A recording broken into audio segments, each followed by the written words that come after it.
Halo guys, Assalamualaikum warahmatullahi wabarakatuh. Jumpa lagi bersama kami di Marula Channel. Seperti biasa, kami akan memberikan informasi-informasi terbaru seputar dunia perpolitikan yang semakin hari semakin memanas. Guys, viral TKN Prabowo Gibran tolak rame-rame kubu 01 dan kubu 03 untuk bergabung di koalisi pemerintahan Prabowo Gibran. Bahkan salah seorang pun mengatakan haram hukumnya jika kubu 01 dan kubu 03 masuk ke koalisi Prabowo Gibran. Sementara itu, Babe Haikal pun juga melarang jika kubu Banteng tidak usah ikut masuk ke dalam koalisi pemerintahan Prabowo Gibran nanti, katanya. Perdebatan Babe Haikal dan Mas Hinton Pasaribu pun tak terhindarkan. Wow, seperti apa kabarnya? Mari kita saksikan. Let's go. Itu menurut saya orang yang paling anti Pancasila. Karena kebijakannya memfasilitasi orang untuk serakah, menciptakan oligarki sedemikian rupa. luar biasa tanpa batas lah, dan menggusur rakyat kecil, masyarakat adat, misalnya kalau di perkebunan, ketimpangan pemilikan tanah. Mohon maaf nih, zaman Pak Harto, Anda paling marah lah benar sama Pak Harto bareng, tapi Sudah 22 kemaafkan tahun, ya artinya kita soal anti demokrasi. Tahu nggak pernah dengar PIR, perkebunan inti rakyat? Inti rakyat. Maksimum inti perusahaan oligarki lah atau konglomerat hanya boleh 20%. Perkebunan inti rakyat. 80% dikasih ke rakyat. Tanah-tanah itu, transmigrasi, apapun namanya. Sekarang tahu nggak? Dibalik, swasta boleh 80%, yang rakyat 20% pun susah, ribut sama rakyat. Dijaga aparat supaya dipersulit lah atau apa gitu, pemilikan lahan untuk rakyat itu. Jadi bayangin, zaman Pak Harto, swasta, pemilik modal boleh menguasai tanah 20% dalam sebuah perkebunannya, yang 80%-nya digunakan oleh rakyat kebun itu, dan nanti dia beli atau dia pabrik kelapa sawit atau apa namanya. Nah, sekarang sebaliknya, perusahaan ini boleh memiliki. Berarti memang benar ya, masih mendingan hidup di zaman Pak Harto ya dibanding zaman sekarang. Itu lebih bagus dong. Anda mau ngomong apa? Zaman itu PIR lebih bagus daripada sekarang? Nggak bisa, itu lebih bagus karena rakyat lebih banyak. Karena satu kebun sawit itu 1 hektar bisa sekarang nih ya 6 juta. Jadi kalau ada satu keluarga menguasai 1 hektar saja, apalagi zaman duluan Pak Harto bisa 2 hektar, 3 hektar. Kalau menguasai 1 hektar saja berarti pendapatannya 6 juta per bulan satu keluarga. Sekarang kan cuma 2,5, 3,2. Itu kalau gaji resmi. Iya. Waduh, memang benar. Apa yang dikatakan orang, memang enak hidup di zaman Pak Harto di ketimbang zaman sekarang katanya. Ada gini, Pak Babe bilang kalau PDIP gabung ke Pak Prabowo yang nggak masuk akal. Kenapa? Karena banyak nolak, di antara makan siang gratis, hilirisasi. Jadi nggak masuk tuh. Jadi akhirnya nanti jadi duri dalam daging. Ya meskipun saya disclaimer. Iya, jadi duri dalam daging. Menyatakan ingin bergabung. Wow. Tapi kalau bergabung nggak pas, gitu ya. Tentu apa yang menjadi prasyarat dalam untuk mau bergabung, kan nggak mungkin ujuk-ujuk kami ingin bergabung mendukung program lah yang mendekatkan. Kenapa? Kalau mau bergabung, apa? Ini program ini realistis tidak? Ya. Kan begitu. Kalau tidak realistis, ya kita lebih bagus di luar pemerintahan, mengawal dan menjaga itu tadi. Program yang bisa kita perjuangkan, yang bermanfaat buat masyarakat banyak. Nah, juga menjaga proses demokrasi kita secara substansi, ya, agar ada edukasi dan pendidikan politik buat bangsa ini, bahwa demokrasi itu bukan sekedar pemilu, tetapi demokrasi itu adalah menjaga pemerintahan tetap bekerja dalam koridor sesuai dengan aspirasi masyarakat, dan demokrasi itu di luar berada di luar pemerintahan, juga memperkuat aspek kedaulatan rakyat tadi. Dari awal Bung Mas Hinton selalu bilang demokrasi itu ada oposisi. Dan sekaligus sekarang saya sampaikan, sekarang baru nih untuk Bung Mas Hinton, sampaikanlah ke teman-teman PDIP, sebaiknya Anda berada di luar. Iya. Waduh, semakin berani aja Bapak Haikal ya. Sikap kita diajak juga belum tentu gabung. Pesan yang sama gitu loh. Ini persoalan sikap. Iya. Orang belum tentu mau gabung. Ya. Kenapa? Ini juga sekaligus kritik kita terhadap partai politik. Demokrasi, ya. Partai politik dia adalah bagian dari pilar demokrasi. Maka partai politik dia harus memperkokoh demokrasi dan kedaulatan rakyat tadi. Apa artinya? Bahwa tidak melulu semuanya dihitung dalam aspek pragmatisme kekuasaan.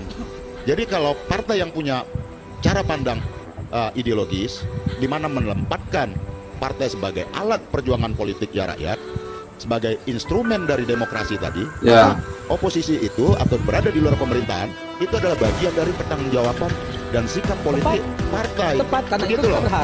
berharap nih semua saya yakin berharap biarlah PDIP dan PKS tetap berada di luar agar kita kondisi itu nggak perlu. Saya mau katakan ya, Bung Babe Haikal, yang kemarin masih malu-malu ya waktu pada saat Pilpres kemarin saya bukan pendukung Pak Prabowo dan sekarang Enggak pernah lepas saya katakan menjadi itu, jubir. enggak pernah saya katakan itu fitnah. Kita di berbagai forum kok fitnah. Saya berkata Enggak, saya jadi, bukan enggak, sebagai jubir.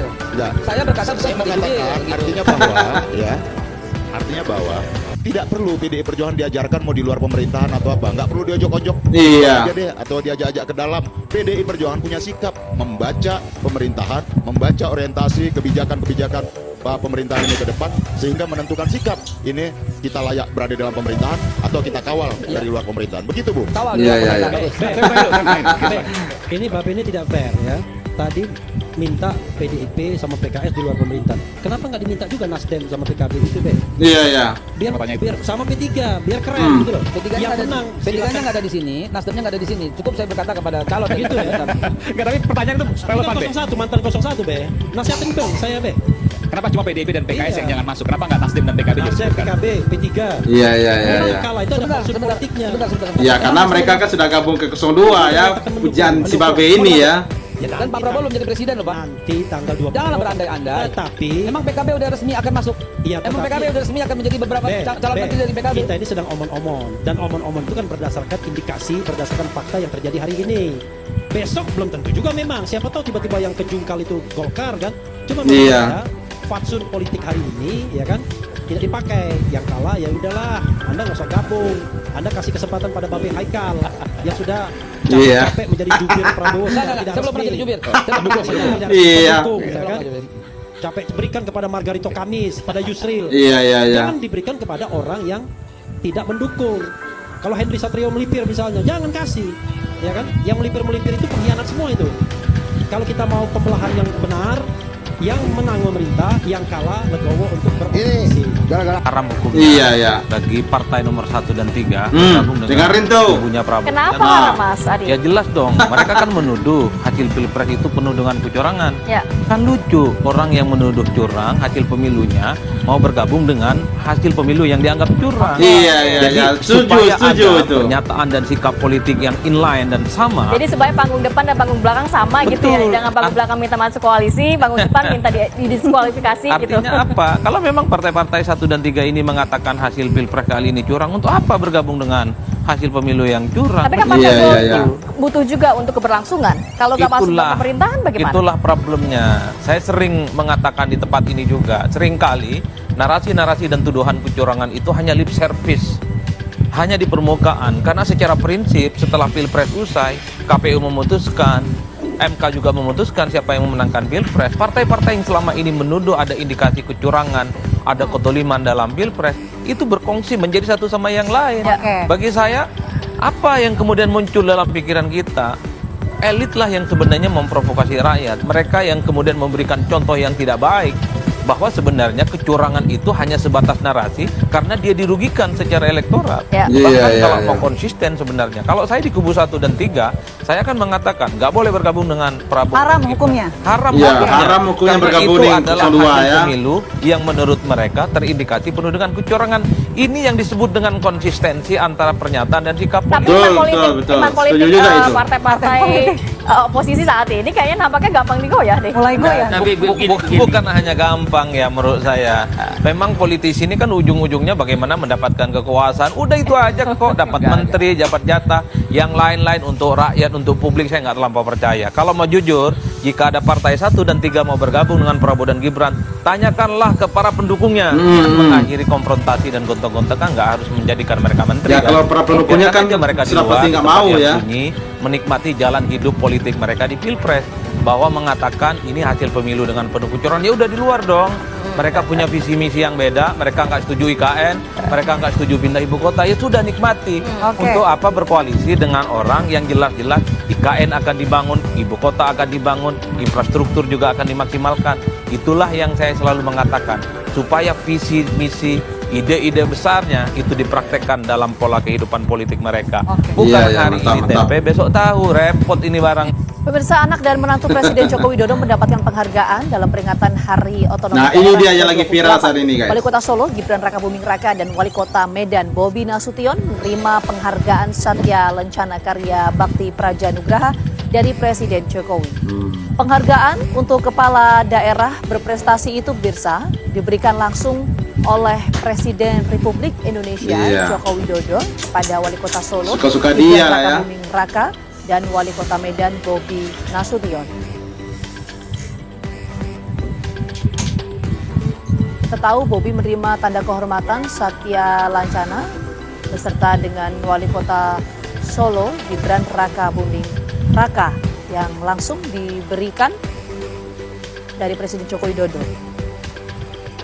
Pemberian ini diberikan oleh Menteri Dalam Negeri Tito Karnavian dalam peringatan Hari Otonomi Daerah ke-28 di Surabaya pada Rabu pagi. Sejumlah kepala daerah menerima penghargaan Satya Lancana Karya Bakti Praja Nugraha serta penghargaan evaluasi penyelenggaraan pemerintah daerah atau EPPD dari Kementerian Dalam Negeri.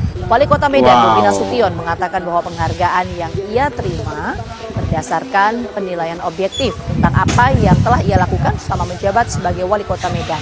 Sementara Wali Kota Solo, Gibran Rakabuming Raka tidak bisa menilaikan hadir dia juga ya. kesibukannya usai penetapan dirinya sebagai Wakil Presiden terpilih. Memang luar biasa prestasi mereka berdua ya.